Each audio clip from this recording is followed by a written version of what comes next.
If you are dreaming about starting a business or you've already started and you are knee-deep in the busy work, today is where we get clear. Because when you know exactly why you're doing this, decisions are going to stop feeling like guesswork and they're going to start feeling like a plan. Welcome to the Growth Table, Simplifying Small Business. I'm Karen Velez. I am a multi-passionate entrepreneur with 25 plus years of building small businesses and helping others to do the same. We are going to cut through the chaos so you can work smarter, not just harder, and spend more time on the parts of your business that actually light you up. So these first 10 episodes are designed to be your roadmap to creating a business around your passions that you can continue to be passionate about. Or we are reigniting that passion for a business that you already have. Let's get into it. Okay, so today we're talking about your why, and your why is more than just a motivational poster. Remember those motivational posters in the 90s, like the one with the kitten staring into the mirror and seeing a lion staring back, and it said something like, dream big, or they were hanging from a tree limb with a hang in there, like underneath it, right? So know your why, and I'm using air bunnies here, could just as easily be a motivational poster like that, but it's not motivation. Knowing your why is a decision tool. When you can clearly define why you are starting your business, it becomes a very simple set of filters when we have to make decisions about our workload or our investments or our systems. Does this move me toward my version of success? Does it fit my life? Is it worth it at this stage of my business? So today I'm going to help you put that set of filters onto paper so that you can have a simple sort of North Star that you can point to every time you have to make a decision or any time a choice kind of feels a little bit murky, okay? We want this clarity that fits your life. So let's start with a hard truth. A successful business, again, air bunnies here, that wrecks your health, ruins your relationships, or completely saps your energy is not success. So your why has to live in the real world with your actual life. I'm going to ask you a few focus questions. You can pause this episode and jot down the answers right away, or just listen through and come back and work through it later. But I want you to actually write these answers down so that you have something tangible to work with, okay? So question number 1, what kind of life are you building around this business? So do you want flexibility for kids or caregiving or your own health or hobbies? Are you aiming to replace a salary? Are you adding supplemental income? Is this a retirement business? How many hours a week do you have for this venture really? Be completely honest here, okay? Question number 2, what change do you want your business to create for your customers or clients and for you? So for your customers or your clients, what gets better for them because you and your business exist? And then for you, what gets better for you when this business works? Do you get more time? Do you get more creative control? Do you have more financial stability? So define these things.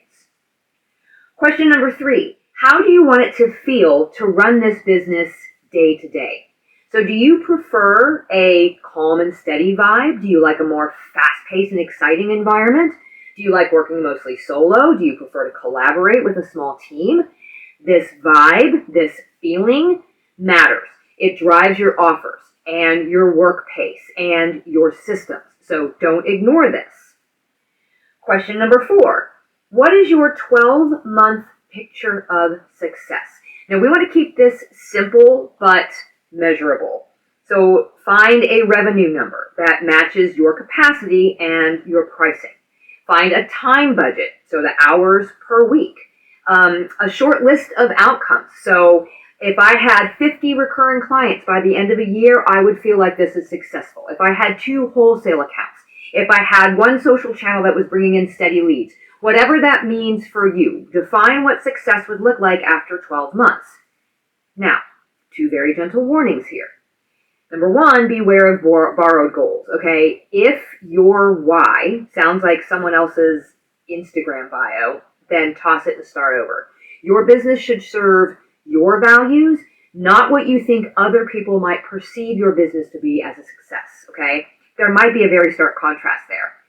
And then number two, don't future trip this 5-year plan. We're building a 12-month test and learn business. You're going to refine as you go. Leave the 5-year plans and goals for another day. Let's focus on the here and now and the very near future.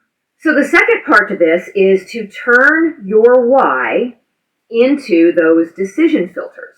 So clarity is great, but filters are where the magic happens. These are the kind of quick checks that you will use for structure, accounting, pricing, marketing, basically everything. So I'm going to give you 4 filters to work with that you should be basing on that first set of answers. Again, write these down. So filter A is going to be your non-negotiables. These are your guardrails. So for instance, you might say, I refuse to work after 6 p.m. on weeknights. I will not do custom projects that are under $500. I will set aside 1 admin day every week with no client work. I will set aside quarterly taxes to the moment that money hits the account. Whatever these guardrails are for you. This matters because if a decision forces you to break one of your non-negotiables, then it's a no. It's a hard pass, or it just needs a different structure, okay? Filter B is your time budget, and this is your reality check.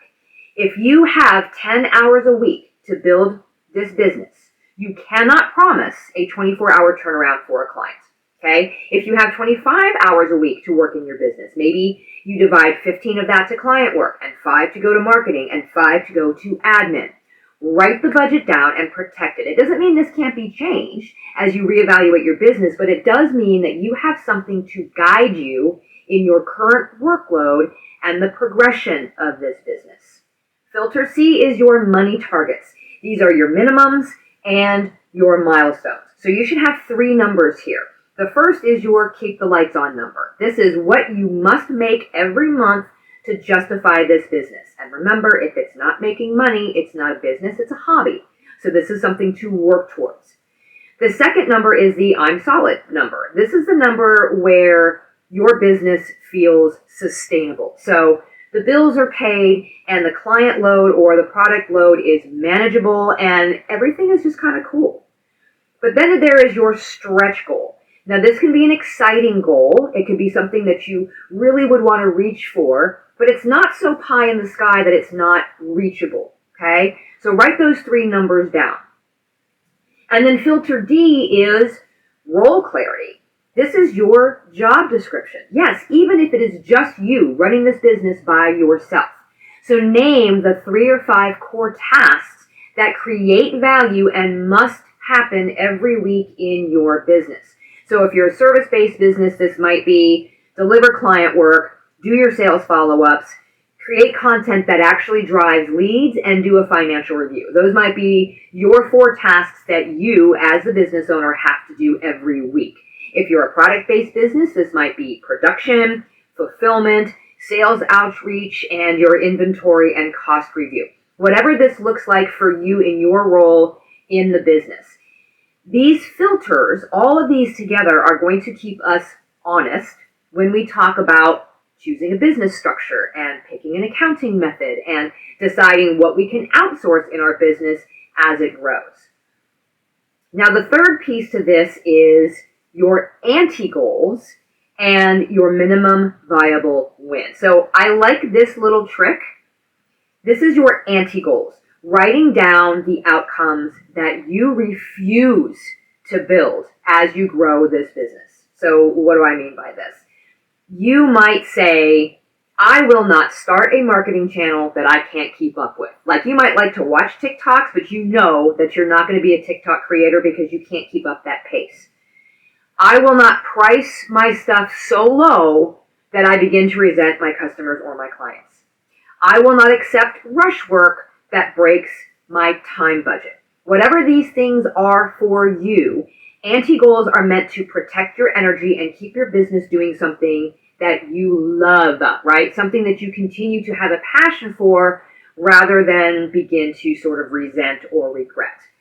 And then we can balance the anti-goals with your minimum viable win. This is the smallest outcome that proves this business can work and is working over the next 90 days. So for a service-based business, you might say, I'm going to get 3 paying clients at my starter package price within the next 90 days. If it's a product, you might say, I've got 20 paid orders at the full price with, on-time delivery and a 40% gross margin. Whatever that looks like for you, it gives you a clear target and a reason to ignore shiny distractions in your business because it always comes forward, right? Those shiny distractions may not necessarily be moving the needle forward.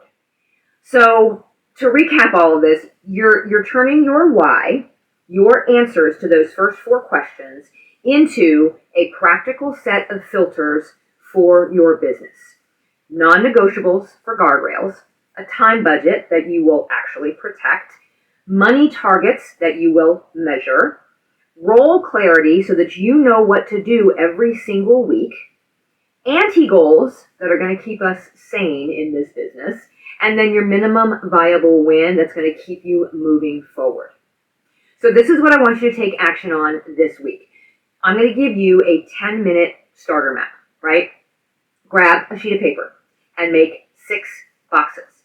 Set yourself a timer for 10 minutes and then fill it out. Number 1, why I'm building this. So 1 sentence for your customers and 1 sentence for you. Number 2, your non-negotiables. List 3 non-negotiables, your guardrails.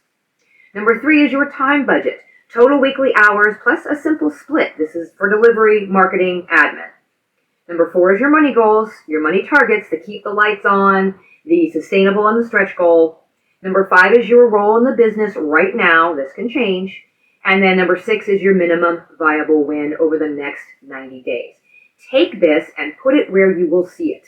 When a decision comes up, like, should I take this client? Do I need a page on my website for that? Should I add this new social media channel? Whatever it is, you check it against those filters. If it passes, you may proceed. If it doesn't, then say no, or make adjustments to the offer or the goal until it's a yes that fits your filters, not the other way around. Do not adjust your filters to fit the offer. That's my advice for you this week. If you want a steady place to learn and connect with other small business owners without the noise of social media, I invite you to check out the Growth Table Small Business Collective. You'll get monthly workshops, practical templates, and a very supportive community of solopreneurs and micro-business owners, including me, to help you whenever you need it. You can check it out at growthtablesbc.com. The link will be in the show notes. Next week on the show, we will turn your why into a simple, testable business model so you can validate your idea before you spend money that you don't need to spend. We'll pick an audience, we'll define a clear offer, and we'll choose one quick way to prove demand. See you then.